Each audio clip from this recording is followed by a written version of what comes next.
This is Dan Lawson with the Alliance for American Manufacturing.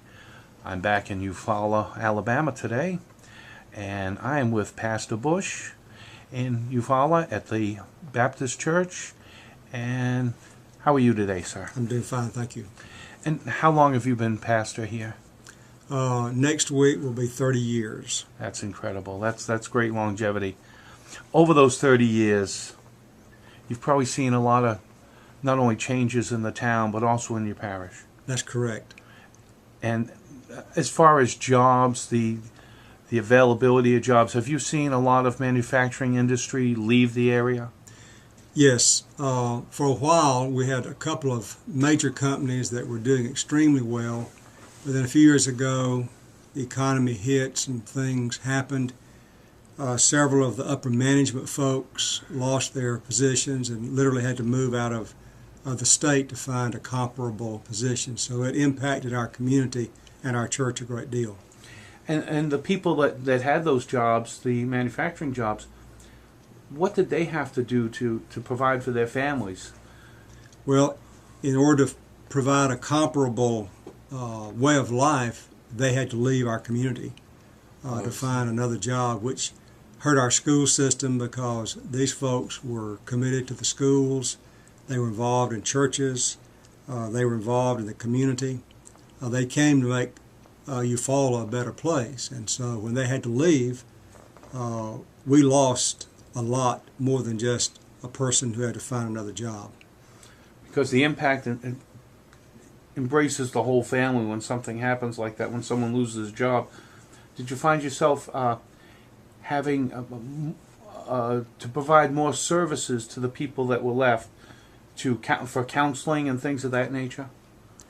That didn't necessarily happen because we were already involved in their lives and offered them support from the church of encouragement and listed many of them in serious times of prayer that the Lord would guide them to find a job to take care of their families. Now, over the years, with all these jobs going, you have had one stable, the Midwest Faco mill. What's the relationship between the town and the mill? Of course, many years ago it was called Kraft. Then it became Mead. In the 30 years that I've been here, the relationship has been just excellent. Mead is very conscious of its responsibility to the community. They care deeply for all the activities of the community. They're very supportive of church life, recreational life. Our church has a lot of folks who work at Mead. They have good jobs. They've been very pleased with their work. Mead is a fabulous place, and it would be really big time bad if something happened to that place for our community. Now, as we've talked about the trade issue that's going on right now with China and Indonesia illegally dumping paper into the U.S., granted, it doesn't affect this location because it is a different type of paper. But as we've seen, at any given time, this could affect the paper sector in this area. What would life be like in this town if all of a sudden the mill had an extended curtailment, or worst case scenario, the mill shut down? I really cannot imagine how horrible that would be for our community, for our church, for our school system. We have major players involved in our community who are employed at Mead. We've had key upper management folks in our church over the years who are at Mead. Lots and lots of folks who do the shift work. That corporation has meant everything to our community by way of allowing men and women to have good jobs so they can give a good quality of life for their families. They're very supportive of everything that goes on. It would be a major blow to our community if something happened to Mead. Now, in the next coming months, there's going to be some hearings in Washington, D.C. on this issue. And if you had the opportunity to speak to the powers to be that are going to be making these final decisions on these cases that really hold the outcome of people's lives and their jobs in the balance, what would you say to them we need to do in our country to make sure that this doesn't happen in other areas, including here?